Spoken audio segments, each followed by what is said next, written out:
So for this week's episode, I see you've reverted back to being a child. You fucking bastard. Yeah, I've had a shave. Yeah, I decided to get rid of the rat that was on my face. Okay, I've embraced my Nordic roots. Yeah, you kind of look cool. Look at that Viking. Look at that Viking vibe about you. It would help if it wasn't just full neck beard and it sort of filled itself in a bit, but Yeah, maybe one day. Yeah, maybe one day. Whereas I've just got a baby face on that. Yeah. Maybe you'll get a dragon soon. Maybe, you never know. I'll ride it to work. Yeah. Anyway, welcome guys. This is what's the logic in that? I'm Dean. And I'm Tom. Cool. I guess we should get onto that spin wheel. See what's in store today. It's very hot still. Yeah, it is still hot. It's a bajillion degrees in here. I think it's more the humidity that's such a pain in the arse than anything. Yeah, definitely. Oh, nice deep topic to start with. Yeah, nice. Are you afraid to speak your own opinion? Dean, are you afraid to speak your own opinion? I'm never afraid to speak my own opinion. I just have a lot of tact. I'm very good at reading the situation, or if someone's ready to hear what I really think or not.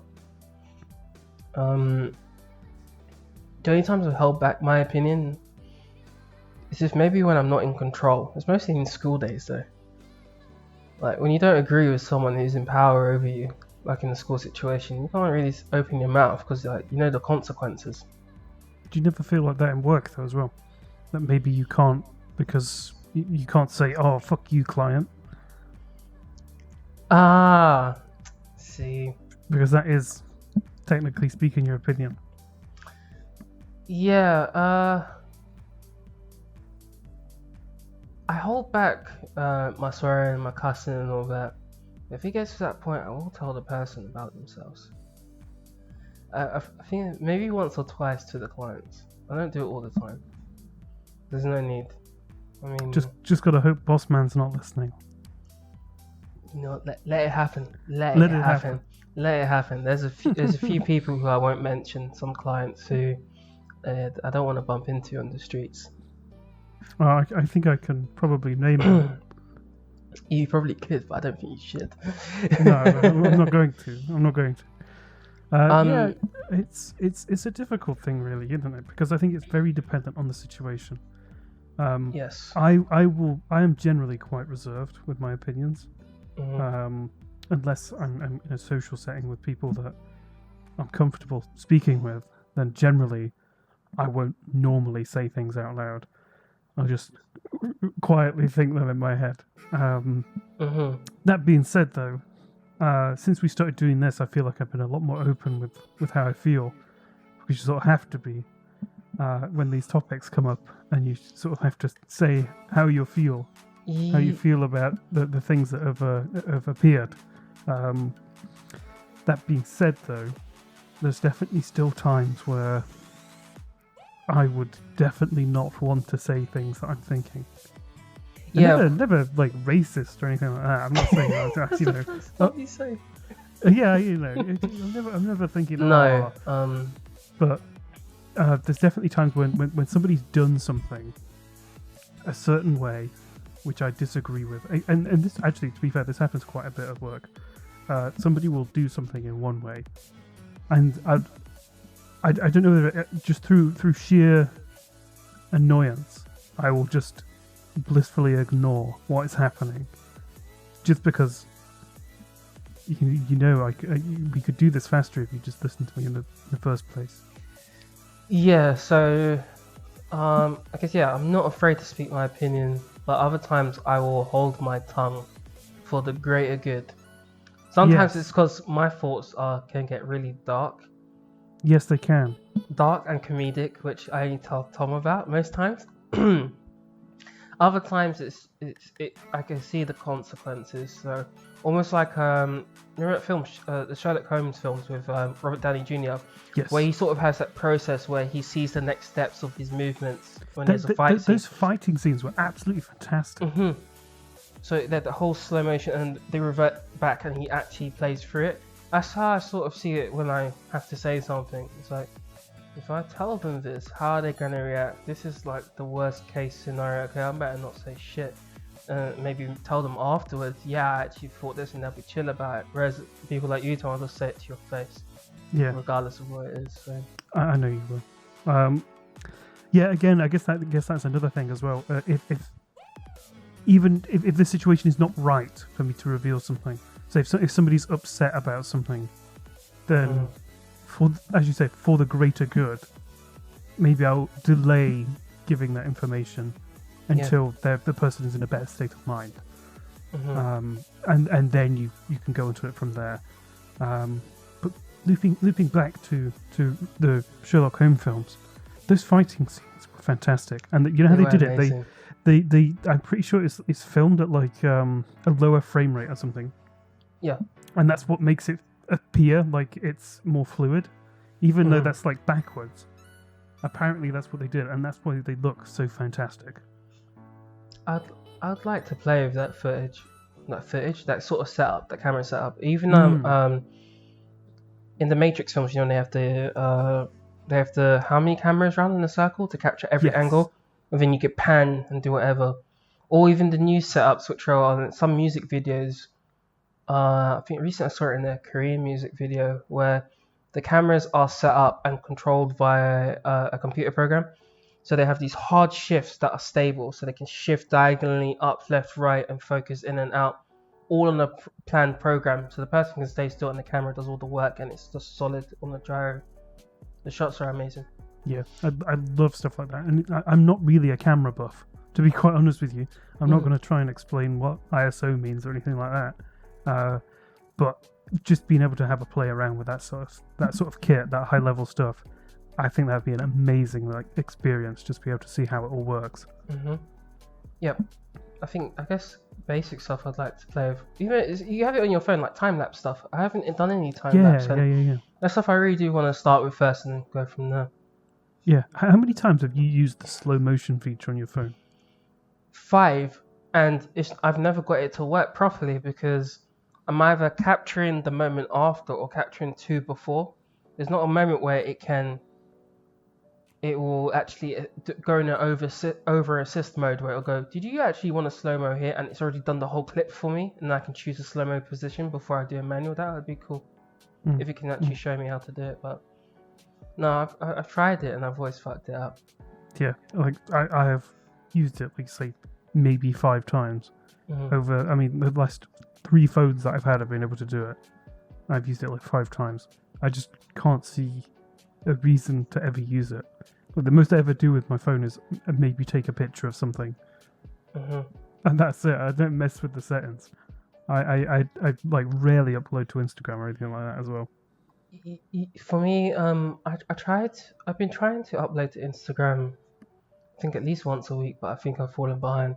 Just to change things up, just not for any real purpose, just to see what I can capture daily life, what will grab my attention, just to see a difference. Just to, you know. My life isn't interesting enough for me to have something to post to Instagram once a week. I don't even think it's. That's your opinion. We've gone full circle. I don't believe anyone's life isn't uninteresting. It's because you live that daily life, you can't pick out the good points in it. True. Everyone else outside will probably want your life or something else, or like, yeah, that's kind of cool. And you're like, no, this is some shit I do. That's true. Because like, yeah, but the other side of that as well is I don't really like sharing personal things. You know, in my opinion, I feel like, you know, people overshare nowadays. Yeah, I feel they overshare, and they're not living day-to-day life as most people would live it. Like, I gotta get my next paycheck, I gotta get the next thing. It's more like I'm living for the next like or follow. So what's the purpose? Unless that's how you make money, cool. You have to do that. You yourself are a business, and that's how you gotta do things. But if it's just your personal life, why does it matter how many likes you get? Well, you see all those comments where people comment like on maybe a music artist's video or something. If you support this person, click the like button here. It's like, why? If I support them, I'll be liking the video and doing all these other things. Why are you so concerned about likes? Unless you're in a certain industry where it matters to you, what your craft or whatever. Oh, I've got something slightly topical, actually. Go on. Actually, it's probably pretty irrelevant now. But I was watching a video last night. Yeah. From a YouTube channel called Tryhards. Mm-hmm. Or Nerd City, I think the channel's called, and they have a series called Tryhards. And it's about Lele Pons, if you've ever heard of her. She's like a big Instagram, YouTube, yeah. She came from Vine, didn't she? She came over from Vine, yeah. Like a few other people, yeah. Yeah, and they were basically talking about how she's living basically from like to like, and how she wrote a book, and basically the book is about how a mental state changes depending on how many followers you had. So the book itself is supposed to be about how not to get bullied. And she basically portrays it as the more followers she had, the less she felt sort of bullied, right? And the better her mindset was, and it comes across like really bad because you've got all these like her target demographic is like 9-year-olds, and she's basically telling them that they need to have all these followers and stuff to be happy, and they need to doctor their images and make themselves look all pretty. For me, I would have thought it would have been. I would have thought she would have talked about how she deals with like the comments and stuff from a big following. Not like the big following is why I get less garbage. I thought with a bigger following, you would have more people viewing your stuff, your craft, or whatever it is, and having more hate towards you if you're successful anyway. Yeah, but no, she does it in that weird way. way. Opposite way. Yeah, that's. The more followers I had, the better I felt. Yeah, that's like pushing people to do stupid stuff. You see loads of shit. There's TikTok. There's now Instagram Reels. There's so many fucking things. All these challenges people do. Yeah. I've done my fair share of them. Yes. Never been released to the internet, but I have done them. Yeah. But yeah. But going back to that was all about younger women and how impressionable kids can be. And there was, I believe the study was in 2017, and it was about Instagram and all this stuff, and images of women and stuff online. And the study basically came out and said, if you show people like family photos and stuff, photos from people that they're related to, then their mindset generally stays the same. They generally feel the same. Nothing changes. But if you show pictures of people who are more pretty or more beautiful, or objectively more beautiful, should I say, and maybe it's pretty hard to tell that these pictures have been photoshopped, that your mindset drastically changes, and you feel worse for seeing it because you feel like that image is unobtainable, because it technically is, because the images have been altered. So, with the whole Photoshop thing, you'd assume that it'd be common sense. I mean, I don't know about most young people, or even older people. They just don't seem to grasp it. They can't seem to grasp that maybe a photo is planned first, then it's Photoshop, they have makeup, and then only the best of those pictures are posted, which means that's not really that person's life or anything else like that. It's just the best of what they want to put out there. Exactly, and especially if you're at that level, like Lele Pons or Jenna Selter or whatever, where they have these millions of followers and this is what they do for their day job, then they have a professional photographer taking these pictures for them. It's not they've not just taken their phone out and was like, hey, random moment during the day. They've got all this lighting set up. They've got somebody who knows how to use Photoshop, like professionally, and they're taking like 1,000 pictures before they get the right one. Yeah, and then on the other side of that is like once they do all that, then they'll maybe have that one that post is like, oh, I'm more natural to things. Like, you're clearly not still, but people believe that. Just because you're wearing makeup doesn't mean that somebody hasn't spent 8 hours in Photoshop making your arse look massive. And then do the ones who do sometimes think about their reach. I mean, you shouldn't have to always think about your reach. I mean, if you're doing something for you, and these people decide to act on it in their own way, where's the responsibility lie? I mean, like, do you have to every 2 months post a photo to say this is behind the photo, this is me with makeup, this is Photoshop, this is the final product? Why do you have to do that? Because they all lie about the fact that they're using Photoshop. That's the problem. Only some actually will say there's a few good ones out there that will actively say, look, this picture has clearly been photoshopped, and then this isn't a real image. And then I think there's a big trend at the moment as well, with ad agencies and clothing lines. So it's very, very small still, but they're actually using real pictures, pictures that haven't been edited or airbrushed of real people who are, maybe a bit larger than these supermodel type photoshopped Instagram models. Yeah, and the other side of it, I guess, even if Instagram wasn't around, it's still being common media. In any of these designers, these magazines or anything like that, that person does not look like that in reality. Or in certain countries, certain scars or maybe tattoos or stuff aren't shown, so the person looks more natural. Exactly. Cellulite is covered up. Mm-hmm. They use the liquefaction tool or whatever to make their bodies seem slimmer. Mm-hmm. It's really easy to do. And then it's just when it's pointed out. Yeah. So, yeah, I don't know. Yeah. Anyway, I think we went seriously off topic, and that was my fault. No, but Tom, you weren't being afraid of showing your opinion. I was sharing my opinion. Yeah, you're just sharing it, so it's fine. No, I don't think you should never be afraid to share your opinion, but you should always be aware of the situation.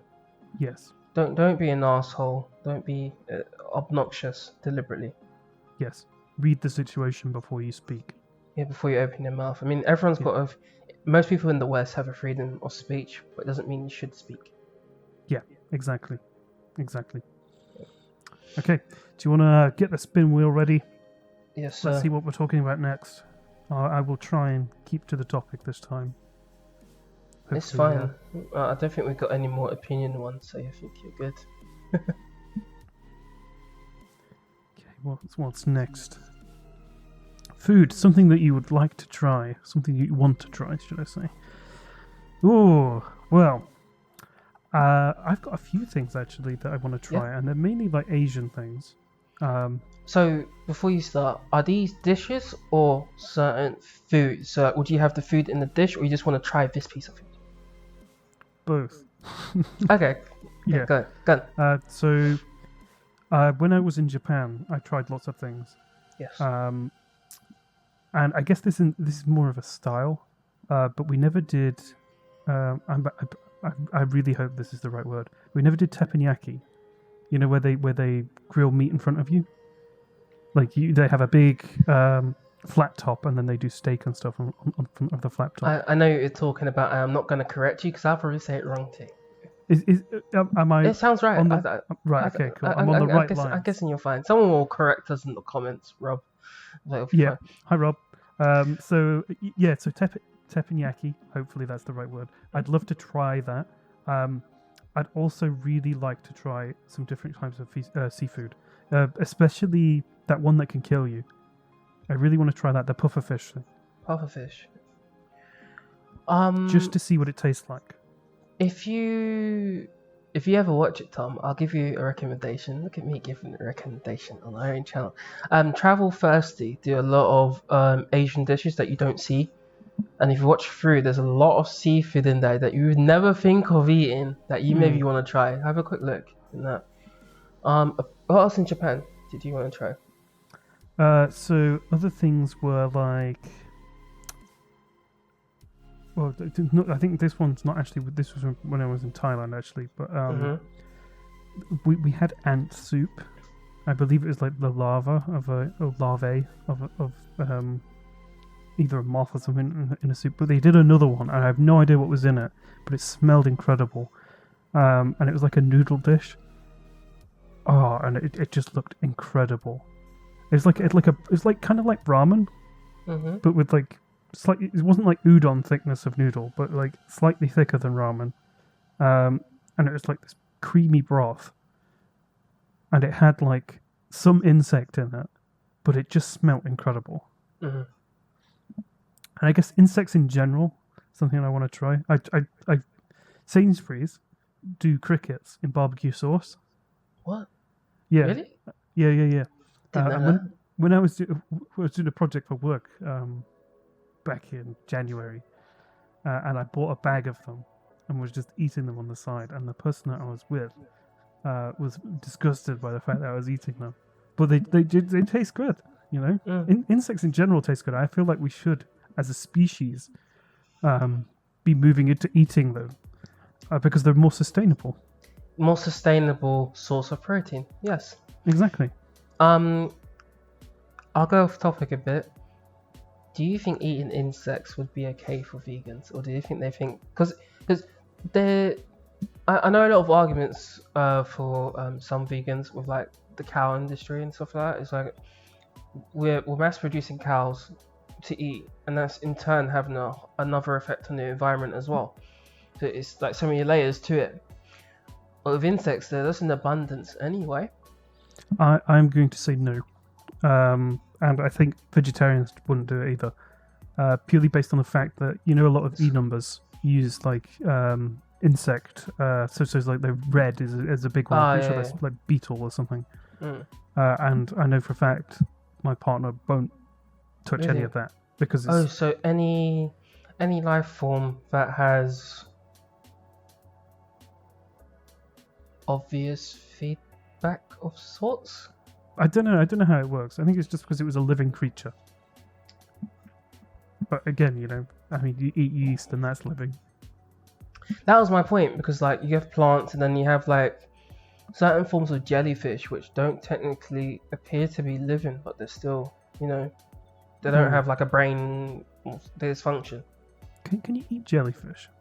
I think you can, but I don't. I wouldn't mind trying jellyfish. I don't know. You could probably eat it somewhere. I don't know why you'd eat it, but yeah.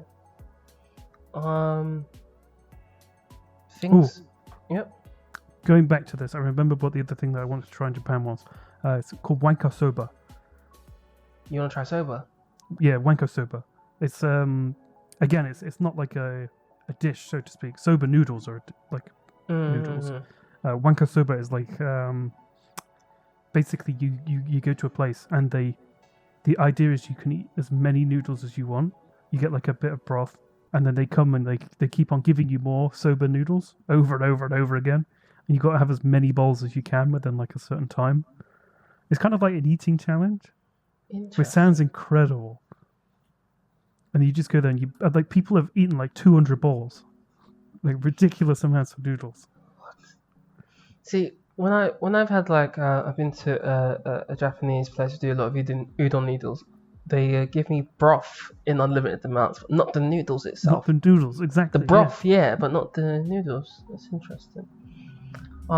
In terms of what I would like to try, I'm an omnivore, so I'd like to try most things like ostrich egg, horse. Oh, have you never tried ostrich egg? No, but I saw that place where you can like have like 4 people come for breakfast, and it's like one ostrich egg in London. Yeah. What's it called? I think I've been there before as well. You've been there because they have a full English, but it's 1 egg and all that bacon and everything else. Was it £18 a head or something like that? I don't know. Something like that, yeah. Yeah, we should totally do that one day. It sounds amazing. Be amazing. I mean, I'd like to try all sorts of food, so I want to try every culture's types of food.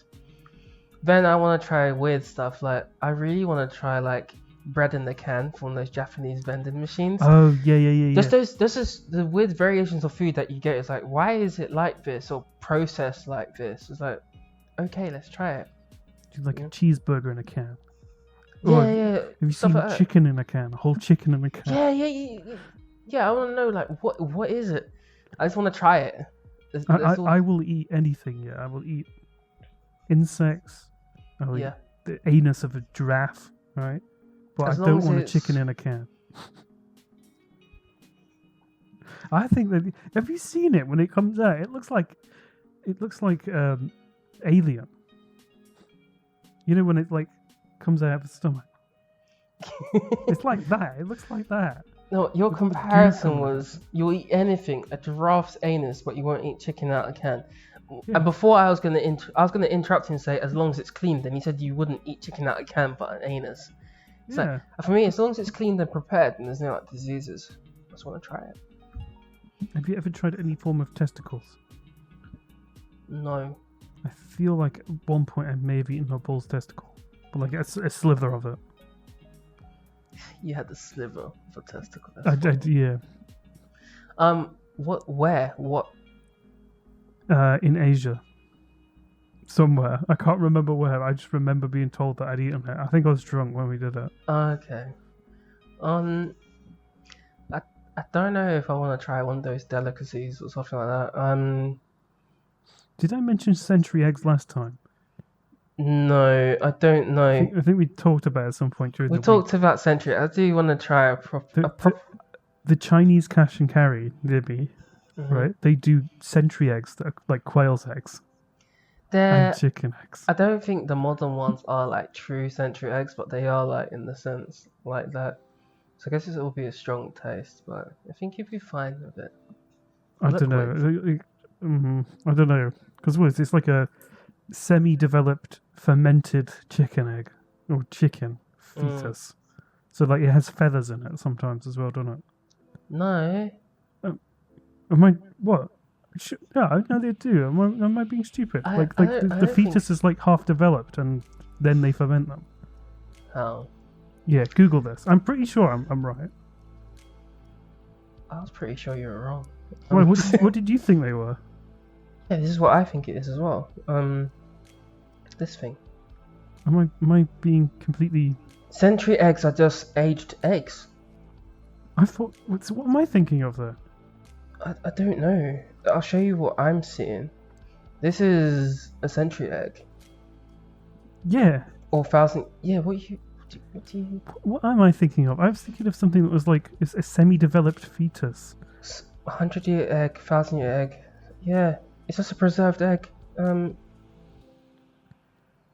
Okay. Yeah. I will have to look up what I was thinking of last time. Next episode. So.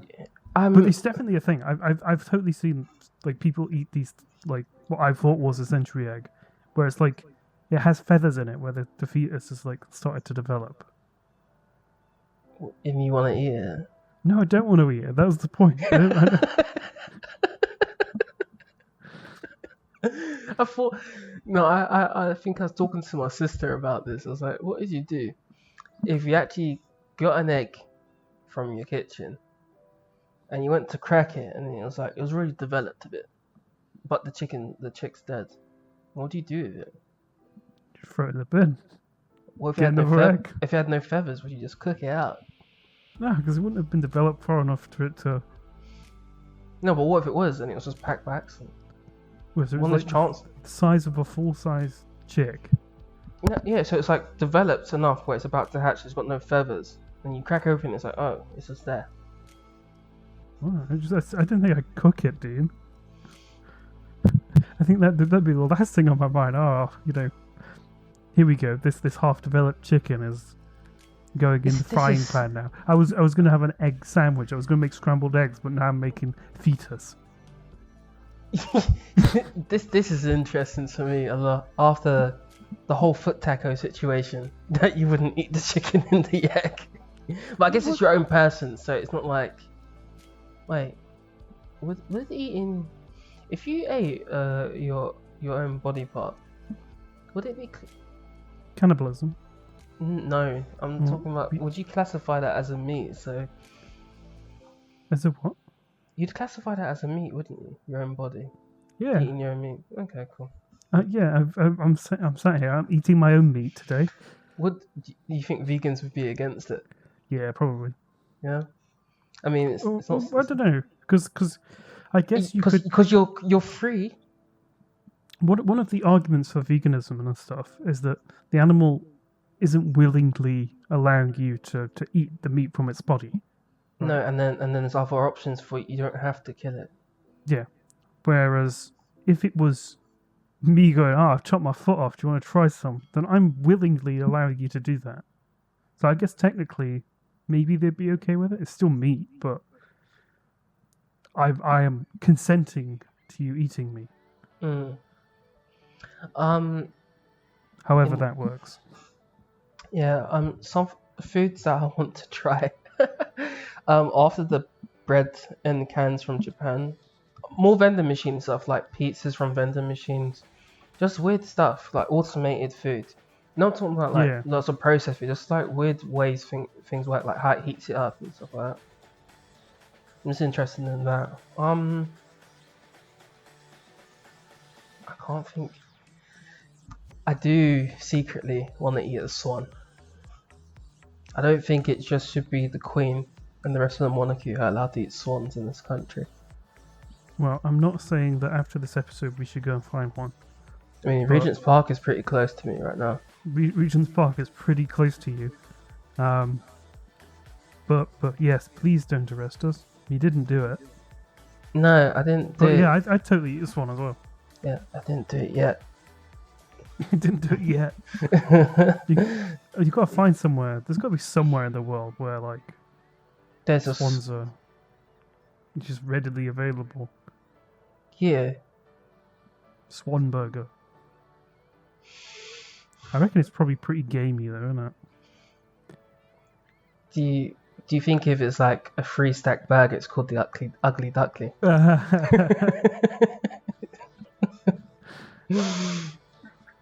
Oh, good. On that note, I think we should move on to the next topic. I'm just going to modify the wheel. Okay, cool. Yeah. The ugly duckling. That sounds like a cool burger, actually. It sounds like one of those quirky names. Coming to fast food chain restaurant near you. Yeah. Available exclusively via Muba. Yeah, exactly. There you go. There's a selling point. That's a selling point, yeah. Only place in the UK where you can get swans in a burger form legally through Muba. Mm-hmm. Don't worry, all our drivers are not drunk. Okay, here we go. What's next? Oh, yes, I was hoping this would come up. Yep, so old school games, board games, video games. This was actually from Sarah. Thank you, Sarah, for the submission. Thank you, Sarah. Where should we go from here? Should we go board games first, then video games? Sure. Or do you want to do generation? If you do board games, we could say a few. Then video games, you want to go through generations of consoles? Sure. Let's do that. Yeah, that sounds good, actually. Alright, so board games. Scrabble. It's still a classic now for me. Monopoly. The game I can't play with people. Do you get too angry, or do you just... No, I take it too serious, and I make I it can imagine make it fun. It too serious. No, I'm really good at Monopoly. I like the whole idea of it. I just steal. You just steal from the bank. Yeah, I just steal. I get bored and just start stealing. Tom, why is this hotel made out of Lego? Why have I suddenly got no money? It's like when people go to the toilet and you just steal all of their cash. Yeah. I thought I had more than this now. Yeah. You know, Snakes and Ladders. Snakes and Ladders is so old, but it's still like... I love Snakes and Ladders. Mm-hmm. It's such an easy game as well. It's such an easy game, but the chance of it is so frustrating when you lose 3 times in a row. From chance. From chance, yeah. Board games. Do you have chess? Yeah, of course. We had that session. We had the three man chess as well. Three man chess, yeah. That was cool. We played quite a bit of chess. We used to play. We haven't done it for a couple of months now. But at one point we were playing it at work as well. Yeah. Play online, and then after work we're playing in a pub, Beehive pub, just on Baker Street. That's fantastic. What other? Do you know any other sort of kids sort of? Because like I was thinking of things like cat and mouse and mousetrap game. Mousetrap, that's what I was thinking of. Hungry Hippos. I don't know if you call that a board game or just a normal game. It's not technically a board game with a dice or a roll or some sort of. Did you ever play Pop-Up Pirate? I played it once and I didn't like it. It's just because if with two people, it's not fun. You need more than two. Yeah, like a lot of these board games, like looking back at them, they make really good drinking games. Yes, they are bloody hell. Like, can you? Yeah, like every time do a reverse pop-up pirate. Every time it's a safe knife, you have to take a shot. You're finding it. You've got to Yeah, find you're trying it. to find it so you don't have to drink stuff like that. Board games. Do you remember? It's not really. Would you call it a board game? Guess Who? Guess Who? Yes, I do remember Guess Who. I don't know if you call it a board game though. I guess a board game is a traditional layout of some sort on a literal board. Well, yeah, I guess so. But I mean, it's still like a. What would you call like Guess Who then? I'd call that a board game. I guess so. Other board games we used to play. To be honest with you, mine was mostly Snakes and Ladders and chess. Snakes and ladders and chess. Yeah. Do you remember that game called Frustration? Where it would have this. I think the old school one had a piece of plastic that would cause the dice in the middle to bounce up, and you'd go around with your tokens and then collect upwards into a row of 4. But I think it's got different names. I don't know. I've heard of Frustration though. I've never played it. I'm gonna bring this one up because I'm actually. What about Would you say Connect 4 is a board game? See, that's it as well. I wouldn't even know. This is actually the one I have. This one I'm seeing on eBay right now. I actually have this at home. Let's have a look. Let's have a look. For those listening it, unfortunately, yeah. I will do an audio description for you. Yes. Oh, so, yes! So yes. you have it's a board game with 4 segments of different colours. So it's green, red, yellow, and green for those listening. They have little plastic holes for your, I guess we'll call them tokens, your colour tokens to go in. And you leave the home, you press the middle, which has a recessed bit, which locks back up the dice. And you go around in a circle, knocking people back or leading up, and the idea was to get all your guys home first. So you remember this, yeah? I do remember this, yeah. I actually have this, yeah. I don't think the version that we had was called Frustration though. Was it called something? Was it? It might. Sometimes they've done with magnets as well, but I love this one because you actually have to press the middle and you engage in it. And the board that I had looked very similar to that. I think it began with L, the one that I had, but I can't remember what it actually is. But yeah, definitely, yeah. There used to be a technique where you'd hold it in the middle for like quite a few seconds to try and get a 6, because the way our rules played, if you got a 6, you get to go again. Yes, that's what we played as well. Oh, damn. I haven't seen that in years. Yeah. So I've still got it at home somewhere. I've still got the original box and everything. You want to play it? I can bring it in at some point. Other board games is like tons, but I can't remember any of them too much. Video games, Here we go. We go from first generation up to what would you consider as retro at this point? Retro. I'd say GameCube and below is probably retro now. I think GameCube for younger generations, they'll be like, "What's this old thing?" It's like, no, it's a 128-bit console. Don't shit on it. Don't shit on it. They stopped making games for it. It's really good. No, I think retro would still be classified as like early Nintendo games, like stuff that came on the family computer, like Contra and stuff like that. Proper like 8-bit stuff. What was your favorite NES/Famicom game? I actually never even touched that one first. I've only touched that in recent years, to be honest. The one I've been playing, I played on the family computer, or Famicom, I think that's what the name is, was Contra. I played it with my missus, and I played Ninja Turtles with her as well. It was one of those all-in-ones. So some of the games I remember, some of them I had no idea what they were.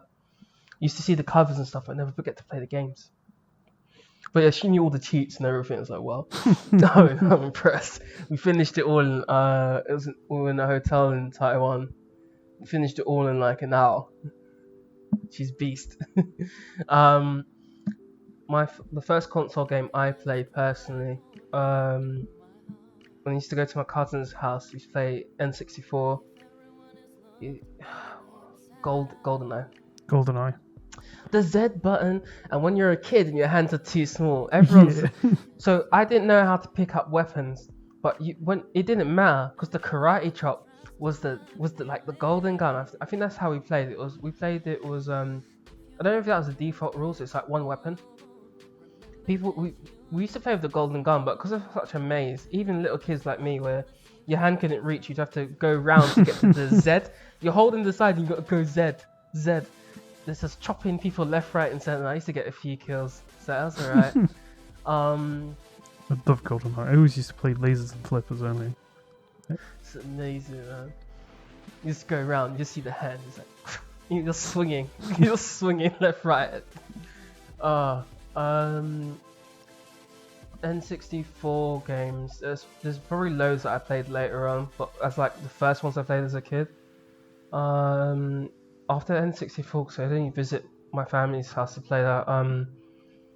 We used to play Sega Mega Drive. I think this was the 16-bit. 32-bit. Oh no, it was 16-bit, and then you could get the 32X. 32X was after that.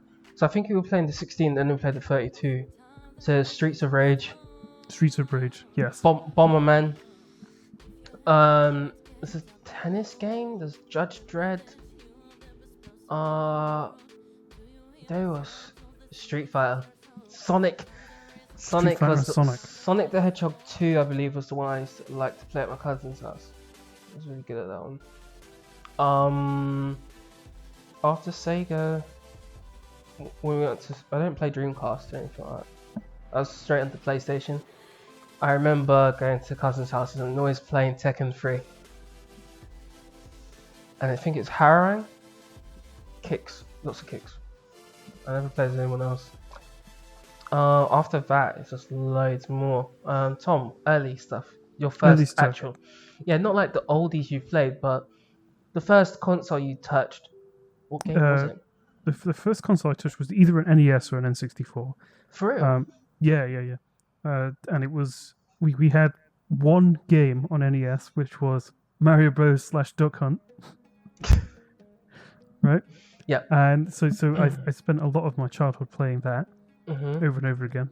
And on N64, we had Mario Party, Super Mario 64, and GoldenEye. Yeah. For like the first few years, and then eventually we got loads more games. So my favorite game of that era was probably Banjo-Kazooie or Banjo-Tooie. They were fantastic. NES era, like looking back at it and going back and playing it, I loved the original Legend of Zelda. That's fantastic. SNES is also going to be A Link to the Past. That was fantastic.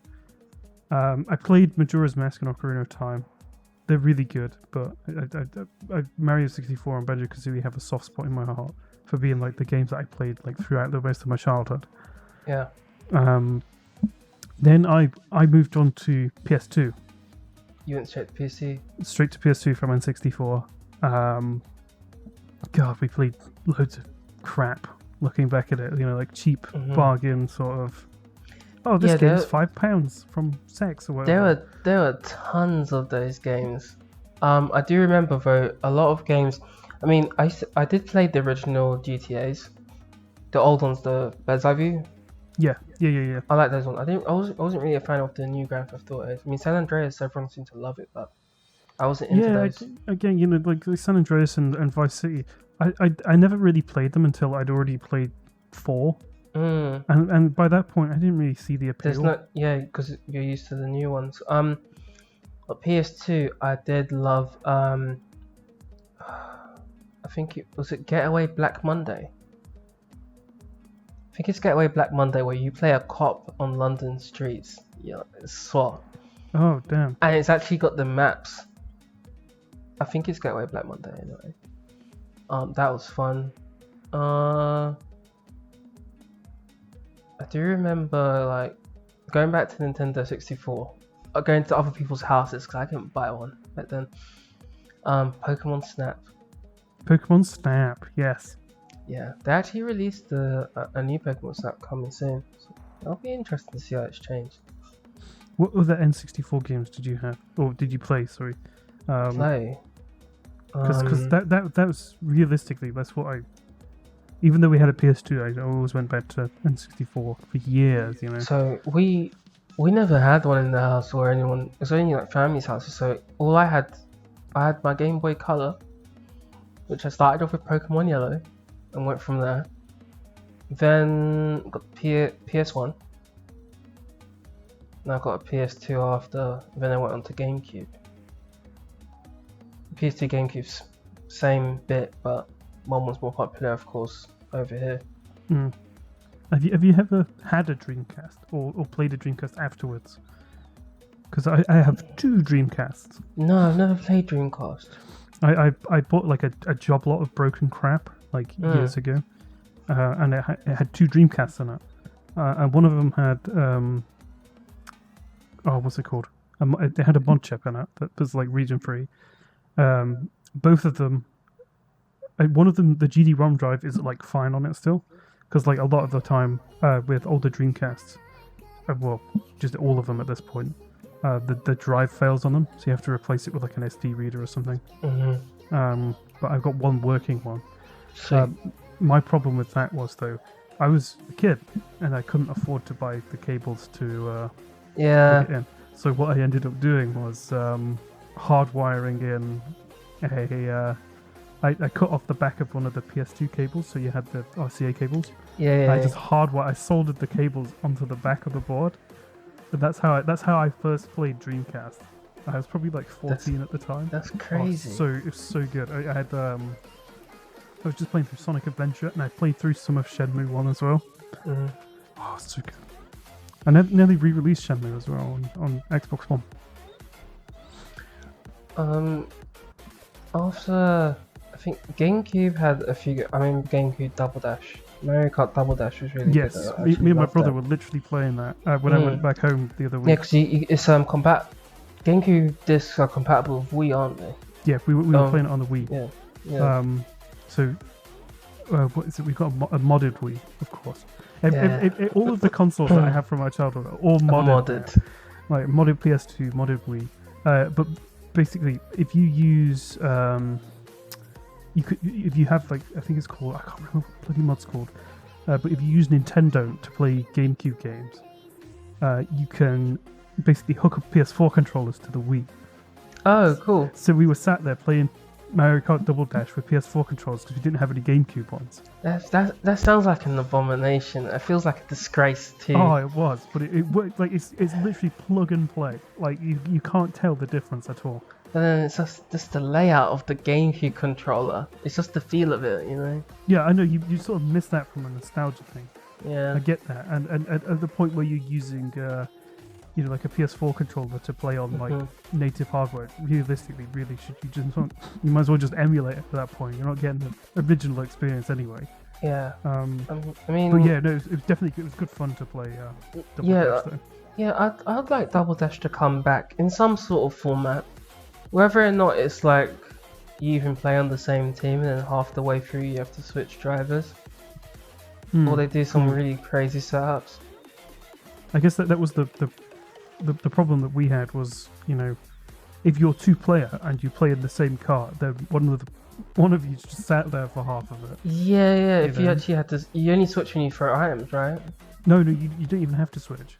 You don't have to. You just stay there. You can throw an item back and then just like. Yeah. I guess the person on the back can also like move you around as well. You can like hit players to the left and right of you. Yeah. With newer video games now, I'm not even doing much.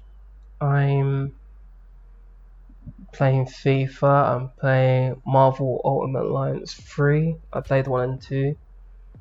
I did play Resident Evil 5 and 6, which was the normal story for Leon, Chris, and everyone else. I didn't get into 7. No. I played a few JRPGs, but not a lot of stuff. I just don't think I've got time to invest. Yeah, to invest in a good story. Because there's a lot of games I'll pick up and buy, and it's just like I can't It's like tons of hours I need to put into this, and it's not even. Yeah. Games that I have played in the last year. World of Warcraft. The latest Call of Duty. Halo Master Chief Collection when it came out on PC. And I've just started playing through Red Dead Redemption 2. Yep. And that's it. And out of all of them, WoW probably 10 times as many hours as all of them combined. Yeah. I'm a WoW cuck. It's true. We've been playing for 8 years now. Yeah, I guess so. You know, a lot of time invested in there. Yeah, that's one thing I was scared of doing as well. Where a game has an online platform where it's more online than anything else, what do you do next if something happens? I always worry, like, I never wanted to invest heavily and then it's like, oh shit. Trust me, yeah, if WoW ended tomorrow, right, and you could never get back on it again, I wouldn't give a fuck. No, but I mean like the people like hard. Oh, yeah, I know who you mean. Yeah. Yeah, like... Or like, what if WoW ended like, let's say 6 years ago? Oh, then I probably would have had a whole new life somewhere else. Probably wouldn't be living in London. Probably about 10 stone lighter. No, not 10 stone. I'd be like anorexic. Maybe 5 stone lighter. 5 stone lighter. You know, in some tropical country somewhere with loads of babes. With loads of babes and your sunburn. Yeah. That's that. what my life would have been like if WoW had ended 6 years ago. Okay, do you want to pull up for the final topic? Yeah. The final topic. Actually, we've only done 3, but we're like 50 minutes in. So I kind of blame you on this one for your opinions. Yeah. I've been veering very off topic. Oh, Dean, we've done the best topics this time. If all your furniture sprang to life, which piece would be the scariest? I love this. I think the chair, man. Like if I was sat on the chair and it just suddenly said, "Yo, man, what's up?" Would it That be... would be scary. So what would be the most scary bit about it? Would it be because like it's like, "Yo, man, what's up?" and you feel it moving, or would it be like its face is the cushion at the bottom, where you feel the sound from? Like even if it's at your back and you suddenly feel this like bass. His bass is resonating through my arse as his mouth is opening and closing. This is what I got scared about as well. I was thinking, okay, if it's a chair, cool, I could deal with all these. Like my bed, where the fuck is your mouth? Oh god, where is your mouth? It opens up at the bottom. Yeah, or like, what if it's your pillow as well? It's like, you have to turn over the pillow? Like, shut up? Are you suffocating it then? Do you kill your own pillow? Can they die? Or is it just muffled? Or does the face move back onto the other side like a cartoon? We're assuming that it's like breathing air, but like surely it wouldn't be because it's like an anthropomorphic pillow that's like surely it's not breathing air. What if the face also moved to the other side? So like, it just like shoop up to the top. Or like if the bed was the pillow. If the bed was the pillow. If the mouth was on the bed, like the mattress, if you put a new sheet on, would the mouth move on top? And you put the duvet on, would the mouth move on top? Or would it be like, thanks for the fresh air when you open up the duvet and you have to close it again to shut it up? I think you're reading way too much. You seem very comfortable with the fact that the bed is speaking at all. Going into, where would its mouth be? No, that's... Are you saying, right, so right. Original question. What would be the scariest? Okay, what would be the scariest if it came to life? Oh, okay, let's treat it like this then. There's no features on them. They just come to life and move by them fucking selves. Okay, so they don't have a mouth or something. They just they got no mouth or nothing. They're just like objects or like golems. Okay, like so what you're saying is stone golems. My chair comes to life and it just starts wheeling itself about. Yeah. And trapping me. It just... Yeah, almost like a paranormal thing. But not like I guess what would be... Would you classify a cooker as a piece of furniture, because if that came to life, that would be scary. That was fucking scary shit. All the burners come on. Or your Mass shower. fire. Your shower. Why is it in each of these scenarios? It's evil. Yeah, that's the Why point, is it actually. evil? We just gone to it straight. Well, I don't know, because Yeah, if something comes to life, then let's, it's not supposed to. Just let's assume it's say going to be evil. any object in your home instead of furniture. It's like, what if it's a hot day, my shower just sees it's a hot day, and it notices, it's like, alright, I'm gonna slowly adjust the water for you. It's like, yeah, thanks man, it's all good. Thanks, man. Well, I think I was It's half all asleep. nice. Yeah, or like the bed is the whole thing, so it knows I'm hot, so it turns the pillow over by itself for me to the cold side. That's Well, yeah, okay. I guess so, you know. It could be nice. My but, monitor turns itself off to conserve electricity. no, but I think scary would be the bed, like if it controlled the duvet cover and it tried And to it just suffocate. traps you. It traps you, or the wardrobe, or a carpet. Each time you're trying to step, it just grabbing, it's just knocking you over every single time. Stop tripping up. I'd move immediately if any of this happened. Actually, no, the first thing I'd do is I'd check if I had bloody carbon monoxide poisoning. Yeah, I've been eating edibles. Yeah. Like, what was that really? Scariest stuff. For me, it's bed, wardrobe, carpet.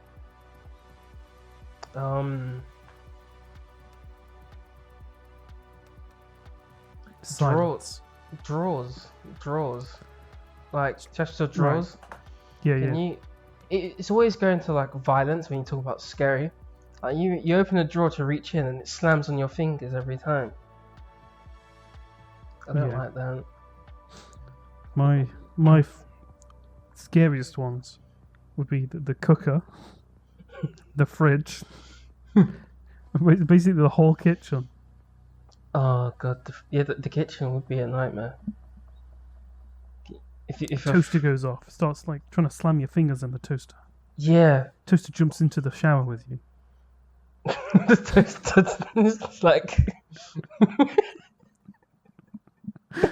So the fridge walks over, gets an extension cable for the toaster, and then it flings its door open, and the shower lets in the toaster to screw you over. It's like That's how I go, mate. The fridge and the fridge, toaster, and shower have conspired against me. yeah.